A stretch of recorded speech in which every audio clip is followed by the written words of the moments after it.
राधे राधे दोस्तों। आज हम आपके लिए एक छोटी सी कहानी लेके आए हैं जिसका नाम है तालाब का चमत्कार।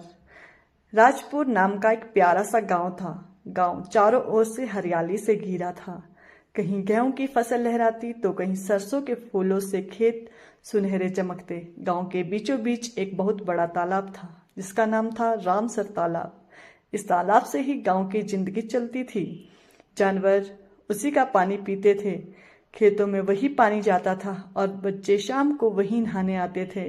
तालाब के किनारे एक पुराना बरगद का पेड़ था जिस पर तोते, गिलहरी और मोर रहते थे। गांव में बहुत लोग थे, किसान रामलाल, चरावाहा मोहन, बुजुर्ग नंद बाबा और गांव के बच्चे पिंकी, सोनू, गब्बर और छोटी सी बिटिया चंपा। गांव की सुबह, हर सुबह जब सूरज निकलता तो गाय और भैंसे तालाब की ओर जाती। उनके गले की घंटियां छन छन करती और तालाब का पानी सूरज की किरणों से सुनहरा चमक उठता। चरवाहा मोहन अपनी बांसुरी बजाता और उसकी धुन सुनकर सब बच्चे तालाब की ओर भागते। पंछी चहचहाते, मेंढक टटराते और हवा में मिट्टी की महक होती। गांव की औरतें घड़े लेकर तालाब का पानी भरती और आपस में बातें करती। कोई नई फसल की चर्चा करती तो कोई अपने बच्चों की शिकायतें करती। सूखा और चिंता।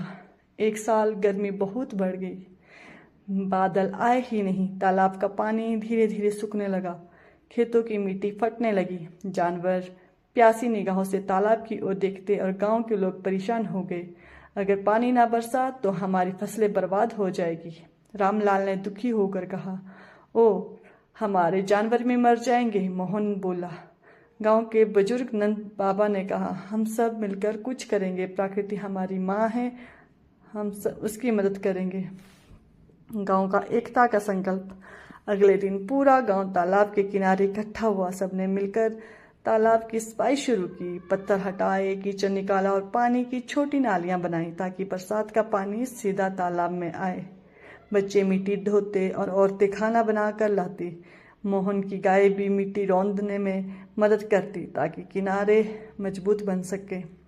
एक दिन जब सब काम कर रहे थे तभी आसमान में हल्के बादल दिखाई दिए।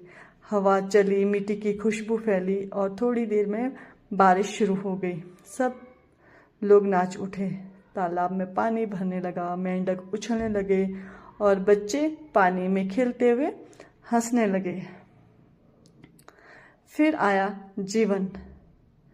कुछ ही हफ्तों में खेत हरे हो गए, फसलें झूमने लगी और तालाब फिर से भरपूर हो गया। जानवर फिर वही पानी पीने आने